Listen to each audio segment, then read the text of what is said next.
అందరికీ నమస్కారం. జై శ్రీరామ్, జై శ్రీకృష్ణ. ప్రతి ఒక్కరికి ఈ వీడియో చూస్తున్న వారందరికీ కూడా రథసప్తమి శుభాకాంక్షలు. ఆ సూర్య భగవానుడు ప్రతి ఒక్కరికి ఆయుష్ని, ఆరోగ్యాన్ని ప్రసాదించాలని మనస్ఫూర్తిగా కోరుకుంటున్నాను. భగవద్గీత యథాతథము 1వ అధ్యాయం అర్జున విషాద యోగం 31వ శ్లోకం. ఓం శ్రీ గురుభ్యో నమః. ఓం శ్రీకృష్ణ పరబ్రహ్మణే నమః.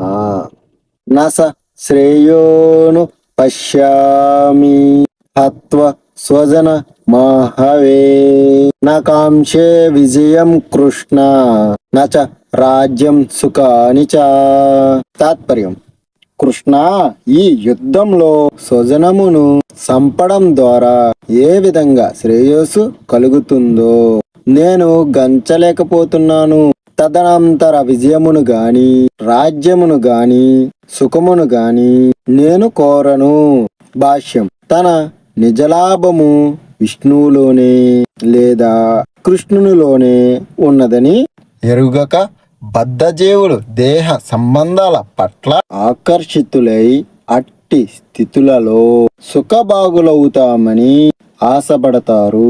జీవితములో అట్టి గుడ్డి భావనలో వారు భౌతిక సుఖానికి హేతువులను కూడా మర్చిపోతారు. ఇక్కడ అర్జునుడు క్షత్రియుని నైతిక ధర్మాలను కూడా మర్చిపోయినట్లు కనిపిస్తున్నది.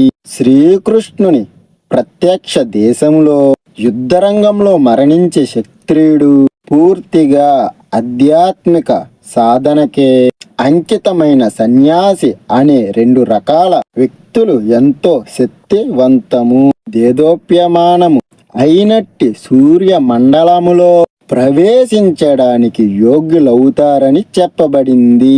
బంధువుల మాట అటుంచి తన శత్రువులను చంపడానికైనా అర్జునుడు విముఖుడై ఉన్నాడు.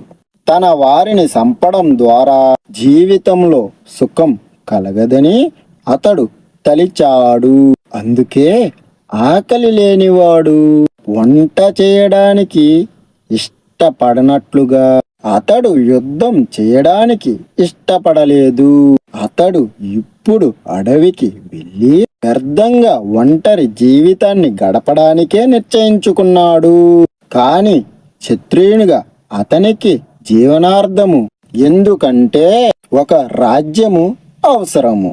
అందుకే క్షత్రియులు ఇతర ఏ వృత్తిలోనూ నెలకొనలేరు. కానీ అర్జునునికి రాజ్యం లేదు. జ్ఞాతులతో, సోదరులతో పోరాడి పితృదత్తమైన రాజ్యాన్ని తిరిగి పొందడము ఒకటే అర్జునునికి ఏకైక రాజ్యప్రాప్తి అవకాశముగా ఉన్నది. అయినా దానిని అతడు చేయగోరడం లేదు. అందుకే అడవికి వెళ్ళి ఒంటరిగా భగ్న జీవితాన్ని గడపడమే తనకు తగినదని అతడు భావించాడు. ఓం శ్రీ గురుభ్యో నమః. జై శ్రీరామ్, జై శ్రీకృష్ణ.